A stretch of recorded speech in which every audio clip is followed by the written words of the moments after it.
Okay, so before we start working on the harmonization for the Haydn project, I kind of wanted to look through some examples of string quartet style for Haydn. So if you look here, this is the scherzo, which is a third movement of an Opus 33 string quartet. Your second composition techniques project will also be from an Opus 33 string quartet. And if you notice, there's a couple of things to kind of point out here. First of all, in terms of the overall structure, we start with this as the A theme, and then you'll see that it's repeated. So we have ba-da-dum, bum, ba-da-dum, ba-da-dum, ba-da-dum, ba-da-dum. Also, you'll notice that we have these little anacrusis notes that lead into this downbeat. But when you listen to this, you're going to see that this kind of has this feeling of asymmetrical phrase structure. Even though it's in 3/4 time, we get these pickup notes in different places. So it picks up into measure 1 here. And then this looks like it's going to have that same feeling. Da-da-da-da-da-da-da-da-da-da-da-dum. But notice that the little eighth notes kind of get offset. And so that's kind of one of Haydn's techniques of disrupting kind of the phrase structure. So using humor is one of Haydn's techniques. Okay, and then notice there's some chromaticism here that isn't harmonized. So don't think that when you're doing your harmonization that you necessarily have to harmonize every single measure.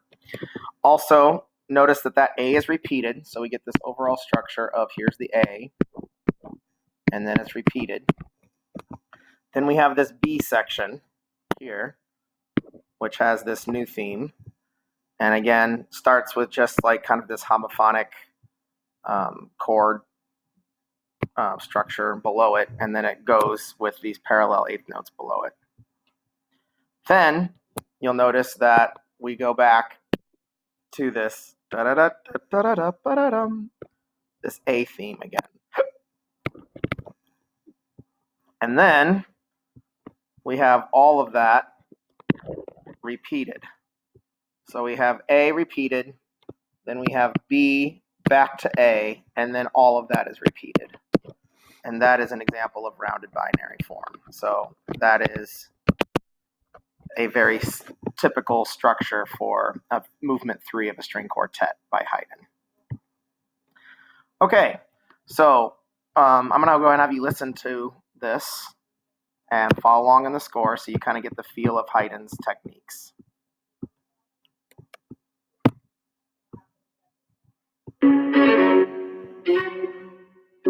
That was the end of movement 2. So listen for that disrupted phrase structure for those 8 notes.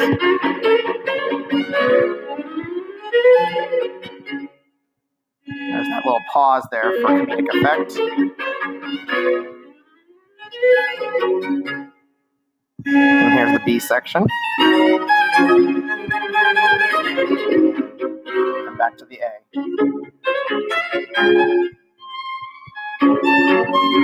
Off beats there. It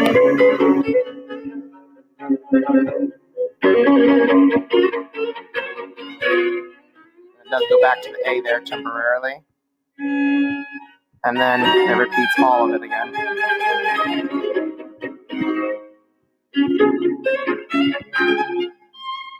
And it kind of throws that in there before that A comes back.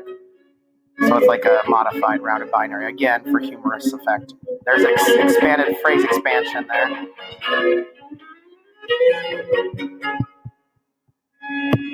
And there, that was the minuet, or the scherzo. So then you have the trio. So that is Haydn doing some unique things there with the, instead of a minuet and trio for movement 3, doing the scherzo and trio. Okay, so that is the little overview of Haydn style.